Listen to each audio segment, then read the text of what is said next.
Hello, and welcome to the first ever Mishik Top 10 Albums of the Year award show. Thank you. Before I get into the rankings, I do want to say that I haven't heard every single album that's come out this year, and I'm also not like an expert on music or anything. I just like listening to it. There are probably a lot of albums that I missed this year, so please let me know which ones I did miss in the comments, and I'll give them a listen. Also, I ordered a mic, and it comes in tomorrow, but I have to film this today, so I'm using my phone as the mic, and I don't know if it'll work good, so the audio might be bad. Okay, with all that being said, here are my two honorable mentions. Both of these albums are probably considered basic by most people, which is why they didn't make the top 10, but god damn it, I still love them. My first honorable mention is Stellaria by Chelsea Cutler. Stellaria is probably the most basic a pop album can get, but for some reason, it's just so good. It's just one of those albums that has me like kicking my feet and shit. So yeah, I recognize that it's not stellar or anything. See what I did there? But at the same time, I really like it. So what are you gonna do? Sue me. My second honorable mention is Toward a Never Ending New Beginning by Yokelore. I've been on a huge folk kick lately, so that's probably why this is here. This is his first one, I think.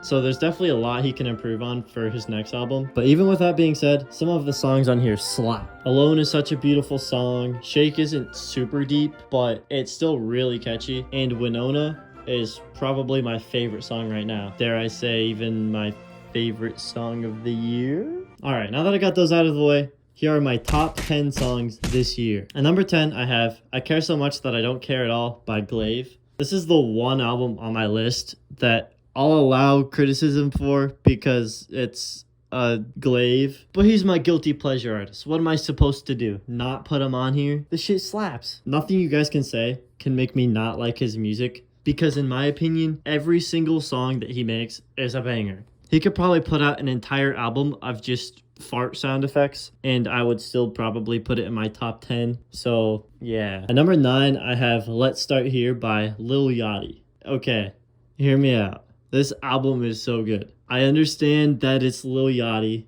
but this blew my expectations for him and anything that he could do out of the water. He took a huge risk making something unlike anything he's ever made before, and it paid off big time. The Black Seminole, crazy. The Ride, crazy. Running Out of Time, crazy. Drive Me Crazy, crazy. Basically, this whole album is just crazy. It's probably my most listened to album this year, mostly because it came out in January, but also because it's pretty fucking good. Number 8, Did You Know That There's a Tunnel Under Ocean Boulevard by Lana Del Rey. I'm not really the type of guy to indulge in Lana Del Rey. I mean, look at me. My top artist this year was Kanye West. Which, yeah, I know it's not a good look. But my point is that these two sounds don't really mesh. However, sometimes an album is just so good that I can't even deny it. So here it is. Number 8, everybody. Number 7, I have Never Enough by Daniel Caesar. Mr. Melon Man gave this one a 6, and I don't think I can forgive him for that. This shit was majestic and beautiful. You can say that always, sounds cliche, but who cares? That shit has me tearing up every time I listen to it. I guess I can get the distaste behind homosexual, but clearly Fantano just doesn't have any homies to kiss to bed each night. I don't know why this has turned into me berating Anthony Fantano, but maybe if he didn't take the fun out of listening to music, I wouldn't have to. Anyways, Toronto 2014 is my other standout on this album. It's a good tune. Go listen to it. At number 6, I have Maps by Billy Woods and Kenny Siegel. Honestly, I could have had both albums by Billy Woods in my top 10 because We Buy Diabetic Test Strips is just as good, but I wanted to be interesting, and I like Maps just a tiny bit more. But if you want to get all pissy and mad and say that the other one should be in here too, then we can say that they're both tied at 6. Are you happy? Anyways, this album is just filled with absolute geniusness. I mean, a single death is a tragedy, but eggs make omelets. Or statistics how he look at war casualties. Killing is one thing. What sticks is how casually. Those are just 2 examples, but my point is that the lyrics go crazy. This album has no misses, and the Danny Brown feature is just the cherry on top. Number 5, I have Everything Harmony by the Lemon Twigs. This is by far the best indie folk album this year. It's one of those albums that when you're sad, it hits so hard, but when you're happy, it makes you want to twirl through a field of flowers. The lyricism is so beautiful. The vocals are top notch. Everything is just...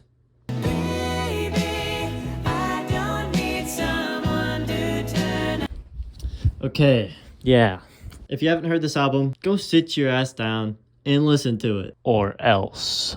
They're kind of like if the Beatles came back to life and then made actual good music. Number 4, I Was Mature for My Age, But I Was Still a Child by Group Therapy. After Brockhampton broke up, I didn't think we'd get anything close to their sound ever again, which sucks, because they were fire. And then this album dropped, and holy shit, it's amazing. Group Therapy is kind of like if you were to cross Brockhampton with Red Veil and Dig Bar. That's how good they are. I didn't know if the sounds in this album were even possible. It's just that unique. It's honestly almost overwhelming with how different and crazy they are. I was playing basketball when I heard Lightspeed for the first time, and it took me into another dimension. I think the only time I got more adrenaline was when I heard Power by Kanye West for the first time. And then my favorite song on the album is probably Funkfest. It's just so funky. So please, if you were a fan of Brockhampton, please go listen to this album because it's fire.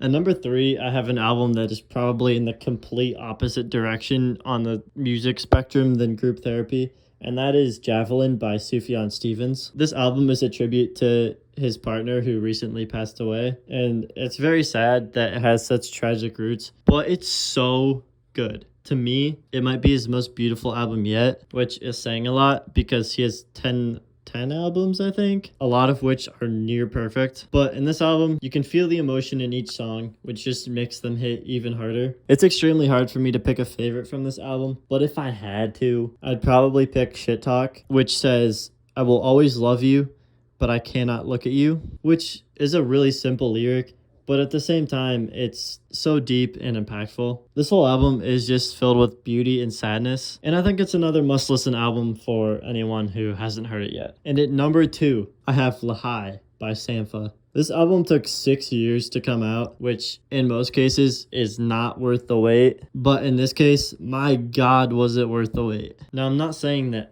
I was waiting for 6 years because 6 years ago, I had no clue who Sampha was. Actually, I was probably still in my Imagine Dragons phase. But if I was waiting for 6 years, it would be worth it. Just like Javelin, I don't think there's a single miss on this album. I think it's pretty much perfect. And I'm so glad that there's people in the music industry like Sampha who value making art over just making their yearly slop, Drake, because the end product is just so much better. Like I said, every song in this album is perfect, but if I had to give my favorite, I would probably have to say Spirit 2.0 and Only. They just scratch an itch that no other song I've ever heard can do. However, this album is not the best one I've heard this year. My favorite and number 1 album of 2023 is, of course, Scaring the Hose by Danny Brown and JPEG Mafia. I mean, do I even have to say anything else? I think we all know why this is here. It's funky, it's groovy, it's unique, it's just